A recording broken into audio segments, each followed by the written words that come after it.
নির্বাচনী অপরাধ, যে আমাদের দেশে এই যে তিনটা নির্বাচনে যারা নির্বাচনী দায়িত্ব পালন করেছে, সেই নির্বাচন কমিশন থেকে শুরু করে প্রায় 10 লাখ লোক এই নির্বাচনী প্রক্রিয়ার সাথে যুক্ত থাকে। Returning officer, presiding officer, polling officer, এরকম বহু লোকরা। এবং একই সাথে সবচেয়ে গুরুত্বপূর্ণ যে আমাদের আইন শৃঙ্খলা রক্ষাকারী বাহিনীর সদস্যরা, আমাদের প্রশাসনিক কর্মকর্তারা, এরা কিন্তু এই তিনটা নির্বাচনে যারা যুক্ত ছিল তাদের প্রায় সবাই অপরাধী কর্মকাণ্ডের সাথে যুক্ত ছিল। যে আমাদের আরপিও গণপ্রতিনিধিত্ব আদেশ, এই গণপ্রতিনিধিত্ব আদেশের ৭৩ ধারা থেকে ৬৯ ধারা পর্যন্ত নির্বাচনী অপরাধের বিষয়গুলি সেখানে বিস্তৃত হয়ে বলা আছে। বিভিন্নভাবে নির্বাচনী অপরাধ হয়। তা আমাদের এইসব ব্যক্তিরা প্রায় সবাই, লক্ষ লক্ষ লোক এই নির্বাচনী অপরাধে অপরাধী, কিন্তু তাদের কোনো বিচার হয়নি।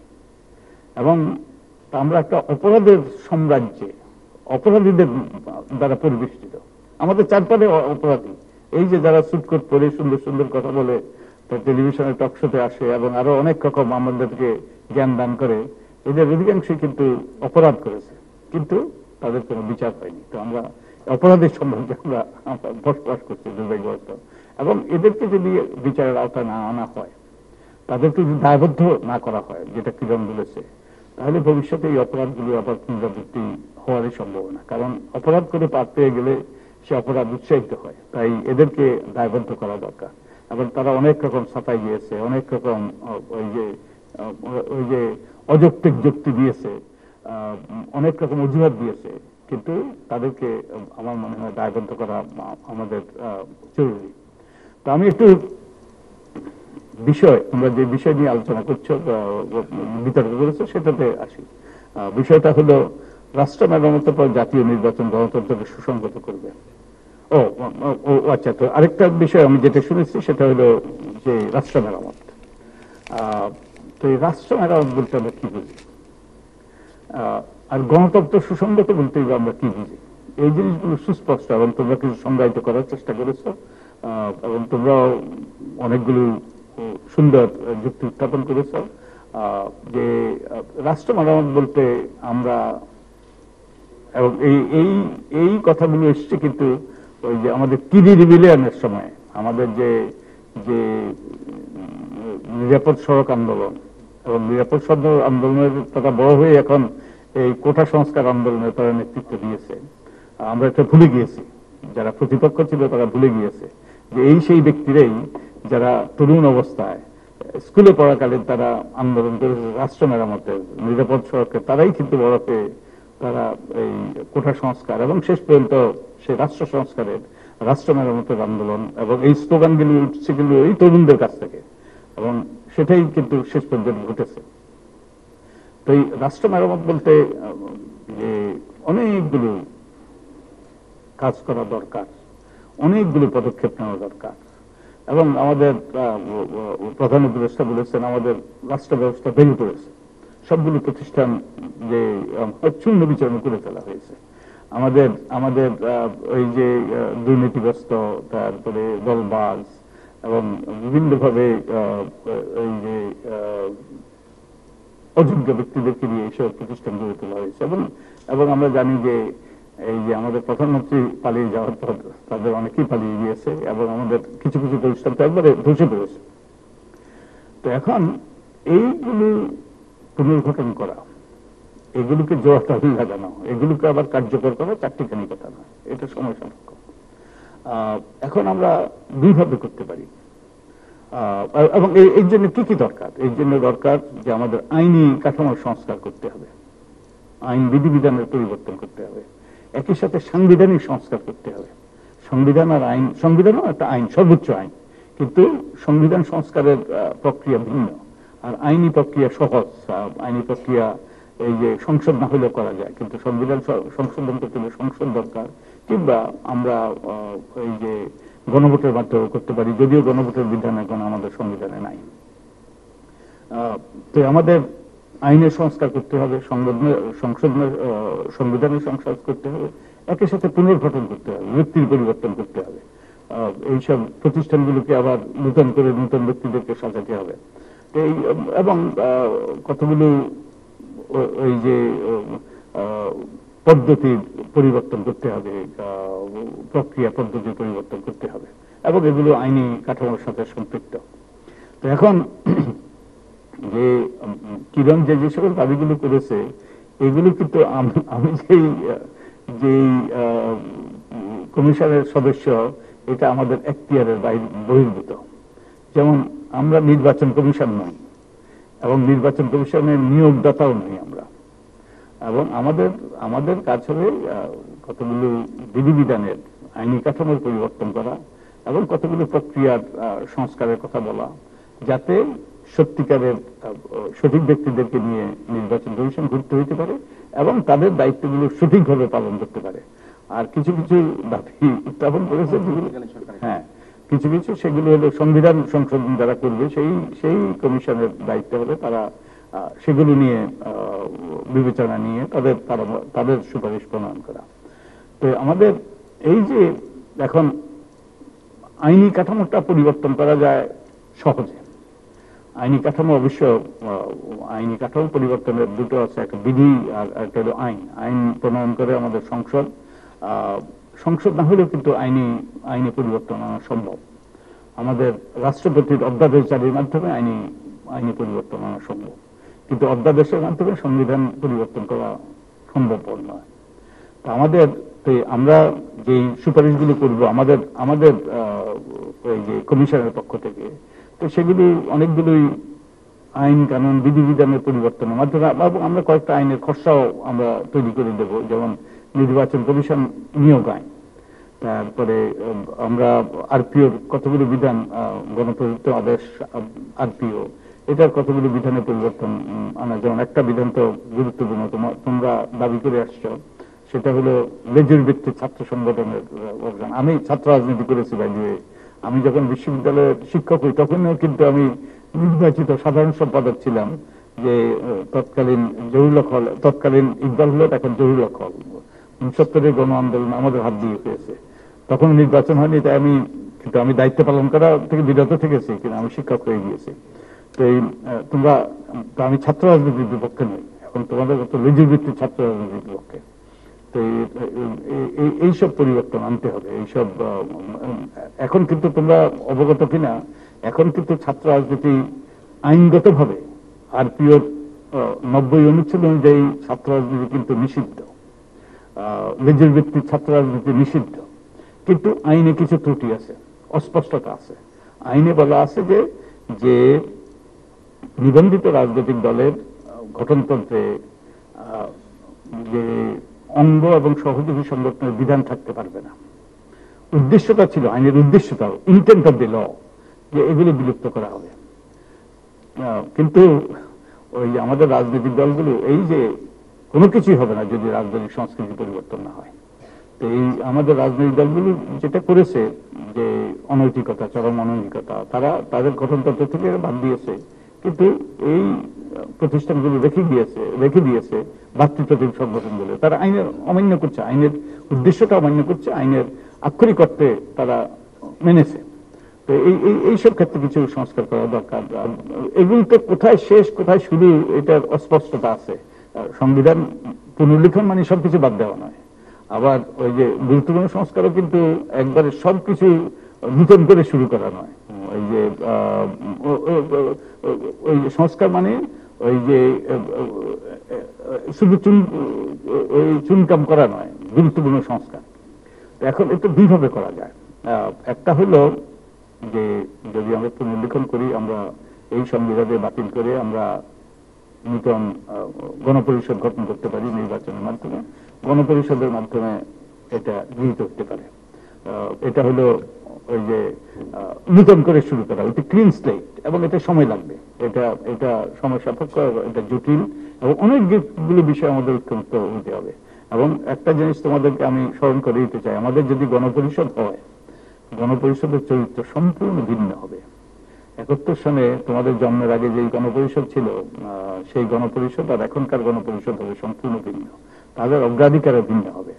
তারা যেসব বিষয় অন্তর্ভুক্ত করবে এই যে ইয়েতে, সংবিধানে, সেটা আমাদের কাছে, তোমাদের কাছে গ্রহণযোগ্য হবে কিনা সেটাও কিন্তু মনে রাখতে হবে।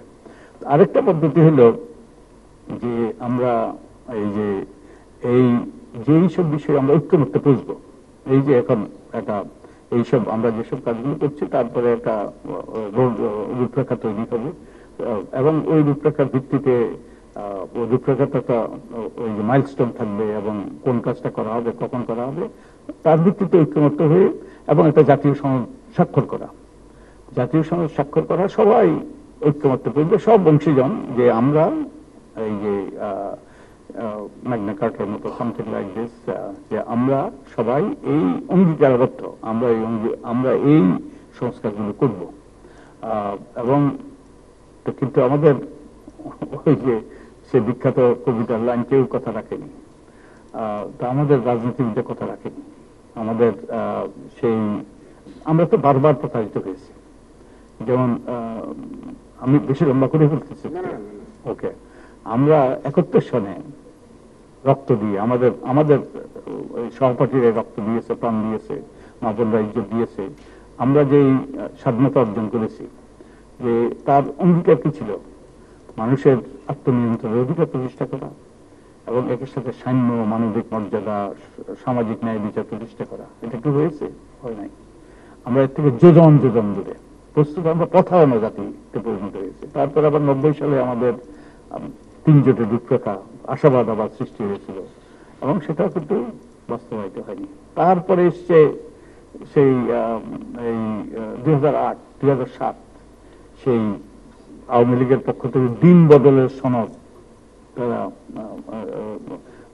নির্বাচনী ইশতেহার হিসেবে সেটা তারা ঘোষণা করেছে, এবং ব্যাপক আশাবাদ সৃষ্টি হয়েছে তোমাদের মতো তরুণদের, এবং তোমাদের মতো তরুণদের ভোটে, যেটা ওই যে আয়রনি, চরম আয়রনি, যে তোমাদের মতো তরুণদের ভোটেই, প্রগতিশীলদের ভোটেই কিন্তু আওয়ামী লীগ ক্ষমতা এসেছিল। এবং দিন বদল করবে বলে, দিন বদল কি করবে? যে দুর্নীতি, দুর্বৃত্তায়ন, তারপরে চাঁদাবাজি, টেন্ডারবাজি, দলবাজি ইত্যাদি অপসারণ ঘটাবে। তারা রাজনৈতিক সংস্কৃতি পরিবর্তন আনবে। তোমরা যদি দিন বদলের সময় দেখো, রাজনৈতিক সংস্কৃতি পরিবর্তন আনবে, এবং তারা আইন শৃঙ্খলা রক্ষাকারী বাহিনী, প্রশাসনের কোন দলীয়করণ করবে না। কথা রেখেছে? কথা রাখে নাই। তারপরে শুধু তাই নয়, এই যে এরপরে অন্য দলও কথা রাখেনি। যেমন এই যে বিচার বিভাগকে পৃথকীকরণের জন্য উপদেষ্টা পরিষদ, আই থিঙ্ক ওই যে ব্যারিস্টার কি নাম যেন, আমাদের প্রথম বিচারপতির বাবা, ব্যারিস্টার ইশতিয়াক, ওনারা কিন্তু বিচার বিভাগকে পৃথক করবে, কিন্তু সেই তখনকার যারা ক্ষমতায় যাবেন তারা বলেছেন আপনাদের করার দরকার নেই, আমরা করব, করে নাই, তো কথা রাখে নাই। তো এই জন্য এখন এই যে ঐক্যমত্য হলে হবে না, এই জন্য নজরদারিত্ব লাগবে, এই জন্য পাহারাদার লাগবে। মেবি তোমরাই হতে পারো পাহারাদার, আবার যে তরুণরাই, ছাত্র তরুণরাই সেই পাহারাদার, এবং হয়তোবা এমন একটা এই যে ছাত্র তরুণ এবং আরো সকল স্তরের মানুষদেরকে নিয়ে একটা কাঠামো গড়ে তুলবে, তারাই পাহারাদার হবে, যে তারা কথা রাখে। তো এটা একটা প্রক্রিয়া, এবং এই প্রক্রিয়াতে যেটা সহজ হতে পারে সেটা হলো যে যদি আমাদের এখন গণভোটের বিধান থাকতো তাহলে সহজ হতো। আমরা সংস্কার প্রস্তাব এগুলো গণভোটের মাধ্যমে আমরা এই যে এগুলো গৃহীত হতে পারতো, কিন্তু গণভোটের বিধান পঞ্চদশ সংশোধনের মাধ্যমে বাতিল করা হয়েছে। তোমরা হয়তো জানো যে পঞ্চদশ সংশোধনীকে ওই যে চ্যালেঞ্জ করে আমরা একটা মামলা করেছি, আমি এবং আরো কয়েকজন, এবং শুধু তাই নয়, ত্রয়োদশ সংশোধনীর যে রায় সেটাকেও আমরা করেছি, সেটাকেও ওই যে পুনর্বিবেচনার জন্য আমরা রায়কে রিভিউ করার জন্য আমরা আবেদন করেছি। তো এটা যদি হয় হয়তোবা সুযোগ হবে কিছু কিছু ক্ষেত্রে, বাট সব ক্ষেত্রে কিন্তু তাও যেই সব ক্ষেত্রে এই যে গণভোট করার, সেগুলো সব ক্ষেত্রে কিন্তু গণভোটের বিধান নাই, কয়েকটা সীমিত ক্ষেত্রে গণভোটের বিধান আছে। তো আমরা দুইভাবে যেতে পারি, একটা হলো এরকম একটা জাতীয় সনদের মতো ঐক্যমত্য সৃষ্টি করা, অথবা গণপরিষদ গঠন করা, এবং যেটা সময় সাপেক্ষ। তো এনিওয়ে আমি অনেক কথা বলে ফেলেছি। ওকে, ঠিক আছে। বিগত কয়েকটি যে কমিশনগুলো ভোটারবিহীন, বুঝতে পারবো না কাটটা বলছে। আচ্ছা হ্যাঁ আমি পড়ে দেন তাহলে বুঝতে পারি কাটটা শেষে। বিগত কয়েকটি নির্বাচন যে কমিশনগুলো ভোটারবিহীন ও একতরফা বিতর্কিত নির্বাচন করেছে তাদের বিরুদ্ধে আইনগত ব্যবস্থা গ্রহণে করণীয় নিয়ে আপনার বিশ্লেষণ কি? তো তারা তো নির্বাচনী অপরাধ করেছে, কিন্তু একটা স্ট্যাটিউট অফ লিমিটেশন আছে এবং তাদের অপরাধটা যেটা তারা সাফাই গায় সেটা হলো তাদের কাজ হলো নির্বাচন করা। তারা নির্বাচন করেছে, এটাই তাদের দায়িত্ব। ওই যে গ্রামগঞ্জে একটা কথা আছে, দাদা বলছে বানতে ধান, ওই যে আমাদের সেই লক্ষ্মীপুরের আর নোয়াখালীর লোকজন জানবে, দাদা বলছে বানতে ধান, মানতে আসি ও দাদা, যে তাদের নির্বাচন করার কথাটা নির্বাচন করেছে, কিংবা তারা পোস্ট অফিসের মতো ভূমিকা পালন করেছে। এটা কিন্তু তাদের দায়িত্ব নয়। নির্বাচন কমিশনকে সাংবিধানিক প্রতিষ্ঠান হিসেবে গঠন করা হয়েছে, সাংবিধানিকভাবে স্বাধীন, 118 অনুচ্ছেদ অনুযায়ী আমাদের সংবিধানের স্বাধীন, এবং তাদেরকে সুরক্ষা দেওয়া হয়েছে। বিচারপতিদেরকে যেভাবে ওই যে চাকরিচ্যুত করা যায় তাদেরকে সেই রকম ক্ষমতা দেওয়া, সেই রকম চাকরিচ্যুত করার বিধান করা হয়েছে। কিন্তু তারা আমার মতে তারা আমাদের সংবিধান লঙ্ঘন করেছে, সংবিধান লঙ্ঘন করেছে। আমাদের সংবিধানের যে, তোমরা তো সংবিধান নিয়ে নাড়াচাড়া করেছো কিছু, কিন্তু আরো তোমরা নাড়াচাড়া করতে হবে। সংবিধানে কতগুলো জিনিস আছে যেগুলো বলে মৌলিক কাঠামো, বেসিক স্ট্রাকচার, বেসিক স্ট্রাকচার। এগুলো কিন্তু এই বেসিক স্ট্রাকচার গুলো এমন জিনিস যেটা গণপরিষদের মাধ্যমে যুক্ত হয়, কিন্তু কিংবা পরবর্তীতে আদালতের মাধ্যমে এগুলি এগুলি চিহ্নিত হয়। এগুলোকে আবার ওই যে অন্যান্য দেশে এগুলোকে ইটারনিটি ক্লজ বলা হয়। তো যেমন আমাদের এই বেসিক স্ট্রাকচারের অংশ হল গণতন্ত্র, একটা বেসিক স্ট্রাকচার, মৌলিক কাঠামো। মৌলিক কাঠামো হলো যে এই বিল্ডিং এর যেমন ইয়েগুলো, পিলার গুলো হলো মৌলিক কাঠামো, এটা থাকতেই হবে এবং এটাকে ভাঙা যাবে না। যে দেওয়ালগুলো ভেঙে ফেললে কিন্তু বিল্ডিংটা থাকবে, কিন্তু মৌলিক কাঠামোগুলো ভাঙা যাবে না। তো গণতন্ত্র, আইনের শাসন, তারপরে ওই যে বিচার বিভাগের স্বাধীনতা, এরকম কয়েকটা জিনিস আমাদের গণপরিষদ কিন্তু এগুলো চিহ্নিত করে নেয়। আমাদের আদালতের মাধ্যমে অনগ্রসর মামলা বলে একটা বিখ্যাত মামলার মাধ্যমে এটা চিহ্নিত হয়েছে। এগুলো মৌলিক কাঠামো। তো তার মানে গণতন্ত্র প্রতিষ্ঠা করা, এর গণতান্ত্রিক ব্যবস্থাটা কোনোভাবে ক্ষতিগ্রস্ত হয়, গণতান্ত্রিক আমাদের যাত্রাটা কোনোভাবে ব্যাহত হয়, এটা এই যে কোনো কাজে হবে সংবিধানের পরিপন্থী, সংবিধানের লঙ্ঘন। তো আমাদের একতরফা নির্বাচন, আমি আর দামিনী নির্বাচন, তারপর মধ্যরাতের নির্বাচন আমাদের গণতান্ত্রিক ব্যবস্থাকে ধ্বংস করেছে। তার মানে ওই নির্বাচন ছিল আমাদের সংবিধানের লঙ্ঘন। তো যারা ওই নির্বাচন করেছে অজুহাত দিয়ে যে আমার কাজ হলো শুধু নির্বাচন করা, তারা সংবিধানের সুস্পষ্টভাবে লঙ্ঘন করেছে। ওই সংবিধানের মৌলিক কাঠামো তারা লঙ্ঘন করেছে, আমাদের গণতান্ত্রিক ব্যবস্থাকে তারা ধ্বংস করে দিয়েছে, গণতন্ত্রকে আমাদের নির্বাচনকে নির্বাসনে পাঠিয়ে দিয়েছে। তো তাদের ওই সংবিধান লঙ্ঘনের অভিযোগ তাদের বিরুদ্ধে উত্থাপন করা সম্ভব বলে আমি মনে করি। আরেকটা এক্ষেত্রে একটা বিখ্যাত মামলা আছে, মামলা রায় আছে। মামলাটা হলো আবুল কাসেম বনাম আবুল কাসেম, এনিওয়ে মামলাটা সাংবাদিকদের সুবিধার্থে একটা দয়া করে যদি স্পষ্ট করে বলা যায় কিনা, সেটা হচ্ছে নির্বাচনী অপরাধে যারা অভিযুক্ত তাদেরকে বিচার হওয়া দরকার, এবং এদের থেকে যদি 3-4-5 লাইন একটু দয়া করে পুরাটা একটু বলেন, শুধু ওইটুকু একটু বলেন দয়া করে। ওই যে মামলাটা হলো আলতাফ হোসেন বনাম আবুল কাসেম, আলতাফ হোসেন আবুল কাসেম। ওই মামলায় সুস্পষ্ট বলা হয়েছে, এই যে আমি লম্বা করে ফেলছি, ওই মামলাতে সুস্পষ্ট বলা আছে যে নির্বাচন কমিশনের অন্তর্নিহিত ক্ষমতা, ইনহারেন্ট পাওয়ার তাদেরকে দেওয়া হয়েছে, এবং তারা সুষ্ঠু নিরপেক্ষ নির্বাচনের খাতিরে can add to the statutory rules. ওইটা ইংরেজি ভাষা একবারে এক্সাক্ট কোট। স্ট্যাটুটরি রুলস মানে কি, আইন কানুন বিধিবিধানের সাথে সংযোজন করতে পারে, সুষ্ঠু নিরপেক্ষ নির্বাচনের খাতিরে তারা বিধিবিধানের সাথে সংযোজন করতে পারে। তো সংসদে যেটা মানে আইন কানুনে যদি কোনো ফাঁকফোকর থাকে, অস্পষ্টতা থাকে, তারা সেই অস্পষ্টতা দূর করে সুষ্ঠু নির্বাচনের খাতিরে ইয়ে করতে পারে। তার মানে ওই যে সুষ্ঠু নিরপেক্ষ নির্বাচনের খাতিরে তারা দিনকে রাত করা ছাড়া আর সবকিছুই করতে পারে, ওই যে সবকিছুই সম্ভব, সেটা তাদের এখতিয়ারে আসে। তো তারা যে বলে যে এখতিয়ারে নাই, এটা সঠিক নয়। তো যেটা আমি আমার সাংবাদিক বন্ধুদের জন্য বলবো যে তারা সংবিধান লঙ্ঘন করেছে, তারা আদালতের নির্দেশ অমান্য করেছে, তারা ওই যে পক্ষপাতদুষ্ট আচরণ করেছে, তারা এবং অনেক ক্ষেত্রে তারা অতি উৎসাহী হয়ে এগুলো করেছে। এই যে যেমন 28 অক্টোবরের পরে যে ঘটনা, এই ঘটনার পরে তারা বলেছে যে তাদের কিছু করার নেই। আর এই প্রতিষ্ঠানটাই কিন্তু সমতল ক্ষেত্র প্রস্তুত করার কথা, এবং এই 28 অক্টোবরের ঘটনা পরিকল্পিত ঘটনা হয়েছে যাতে বিরোধী দল নির্বাচনে না আসে। এবং তো এইভাবে তারপরে আরো এই যে কতগুলো দলকে, যারা দুটো দলকে তারা নিবন্ধন দিয়েছে, কেউ শুনেছে? আমি শুনি নাই। এই যে নাম সর্বস্ব, এবং এগুলি উদ্দেশ্য প্রণোদিত সরকারের রূপরেখা বাস্তবায়নের জন্য এটা করেছে। এগুলো অপরাধী কর্মকাণ্ড। তো তাদেরকে বিচারের আওতায় আনা, তদন্ত করে তাদেরকে বিচারের আওতায় আনা, তাদেরকে দৃষ্টান্তমূলক শাস্তি দেওয়ার আমার মনে হয় সেটা গুরুত্বের সাথে বিবেচনা করা উচিত বলে আমি মনে করি। আচ্ছা, আর হলো জাতীয় নির্বাচন বিলম্বে অন্তর্বর্তী সরকারের প্রতি জনগণের আস্থা হ্রাস পাবে কি? অবশ্যই হ্রাস পাবে। বুঝতে পারেনি, জাতীয় নির্বাচন বিলম্বিত হলে অন্তর্বর্তী সরকারের প্রতি জনগণের আস্থা হ্রাস পাবে কিনা? অবশ্যই হ্রাস পাবে, কারণ আমাদের সমস্যা এত চারদিকে সমস্যা। ওই যে তোমরা বলেছো আমরা একটা বিশেষ পরিস্থিতি সম্মুখীন, আমাদের সবকিছু ভেঙে পড়েছে এটা। এবং পরবর্তী ইয়েটা আছে ওই যে অন্তর্বর্তীকালীন সরকার অথবা তত্ত্বাবধায়ক সরকার ছাড়া নিরপেক্ষ নির্বাচন সম্ভব কিনা। তো একটা জিনিস আমাদের বিভাজন করা দরকার, এটা কিন্তু তত্ত্বাবধায়ক সরকার নয়, অন্তর্বর্তীকালীন সরকার।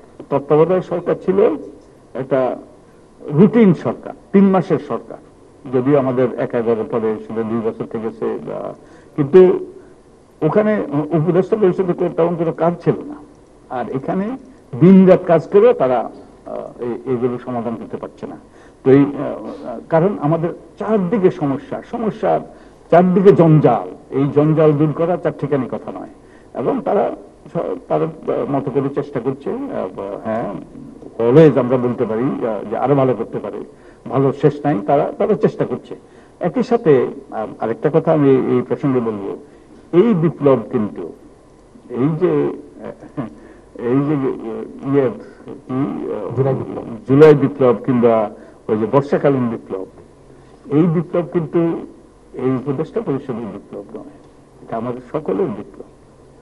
এই বিপ্লবকে সফল করার দায়িত্ব আমাদের সকলের, আমাদের সাংবাদিক বন্ধুদের, আমাদের এই যে এখানে অভিভাবকরা আছেন, শিক্ষকরা আছেন, আমাদের সকলের দায়িত্ব। এটা আমাদের বিপ্লব, আমরা করেছি। আমরা আমাদের প্রত্যেকের অবস্থান থেকে আমরা আপন জনসাধারণ এটাকে সফল করেছি। তাই এই বিপ্লবের ফসল হিসেবে যে সরকার আসতো তাকে সফল করা আমাদের সকলের দায়িত্ব।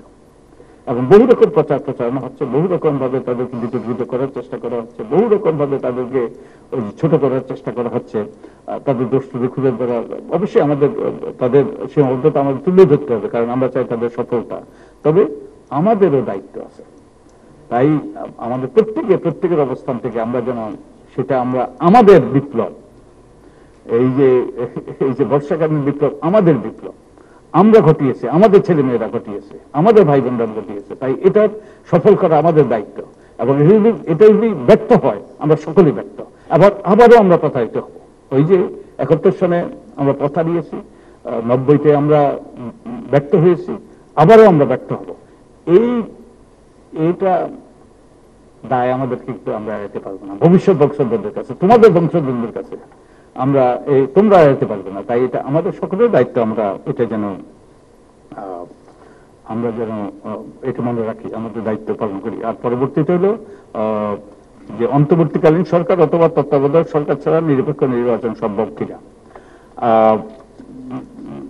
তো এটা তো বলার অপেক্ষা রাখে না যে পঞ্চদশ সংশোধনী পাশ করা হলে কোনো ক্ষমতাকে চিরস্থায়ী করার জন্য। এবং ওই আপনারা যদি না দেখে থাকেন, আমি একটা ছোট্ট বই লিখেছিলাম, সাহসিকতার সাথে একটা ছোট্ট বই লিখেছিলাম, তত্ত্বাবধায়ক সরকার বিলুপ্তির রাজনীতি, এবং টাইটেলটা ছিল অপরাজনীতি। কিন্তু অপরাজনীতি যেই সময় প্রকাশ করা হয়েছে গত নির্বাচনের ঠিক আগ মুহূর্তে, এই অপতা বাদ দেওয়া হয়েছে। কিন্তু তবুও ওই যে প্রথমা এটা প্রকাশ করেছে, এই বইটা প্রকাশ করেছে, এবং মশিউর আমাকে সহায়তা করেছে সেই সেই সংসদের ওই চূড়ান্ত যে ইয়েগুলো, ওই যে কার্যবিবরণীগুলো তাদের আমাকে সরবরাহ করে দিয়েছে। তো এই তো ওটাতে ওটা করা হয়েছে কেন? ওটা করা হয়েছে যাতে যে নির্বাচনকালীন সরকার যারা ক্ষমতায় থাকে তাদের অধীনে নির্বাচন হবে, এবং তাদের নির্বাচন হলে কি হয় আমরা দেখেছি। আমাদের এই পর্যন্ত 12টা নির্বাচন হয়েছে, 8টা নির্বাচন হয়েছে দলীয় সরকারের অধীনে কিংবা সামরিক আধা সামরিক সরকারের অধীনে, যারা ক্ষমতা ছিল তারাই ছিল। আর 4টা নির্বাচন যে তত্ত্বাবধায়ক সরকারের অধীনে হয়েছে সেখানে যারা ক্ষমতা ছিল তারা বিতাড়িত হয়েছে, এবং সুষ্ঠু নির্বাচন হয়েছে মোটামুটি। তো এটা বলার অপেক্ষা রাখে না, এটা বাতিলই করা হয়েছে যাতে ক্ষমতা চিরস্থায়ী করা যায়। তো এই আমার মনে হয় আমরা তো নির্বাচনে না আসলে কি নির্বাচনে অংশগ্রহণ হবে কিনা আগামী নির্বাচনে আওয়ামী লীগ অংশগ্রহণ না করলে সেটাই অন্তর্ভুক্তিমূলক নির্বাচন বলা যাবে। এখন আওয়ামী লীগ যদি পুনর্গঠিত হয়, এবং একটা দাবি তো আছে আওয়ামী লীগকে বিলুপ্ত করা, আওয়ামী লীগকে বিচারের আওতায় আনা মানবতাবিরোধী অপরাধের জন্য, কিন্তু আমাদের উপদেষ্টা কেউ কেউ বলেছেন যে আওয়ামী লীগকে বিলুপ্ত করার তারা তার পক্ষে নন, এবং আমাদের আদালতও সেই যে রিটটা হয়েছে সেটা খারিজ করে দিয়েছে। এবং পরবর্তী উপদেষ্টা পরিষদ আমার যতটুকু মনে পড়ে তারা বলেছে যে আওয়ামী লীগ যারা এই অপরাধ করেছে তাদের বিচারের পর তাদেরকে ওই যে পুনর্গঠন করার সুযোগ দেওয়া। তো এখন আমরা একটা বিশেষ পরিস্থিতি, যদি আমরা যদি ওই যে আমরা যদি স্বাভাবিক পরিস্থিতি হতো তাহলে সব দলে অংশগ্রহণ করা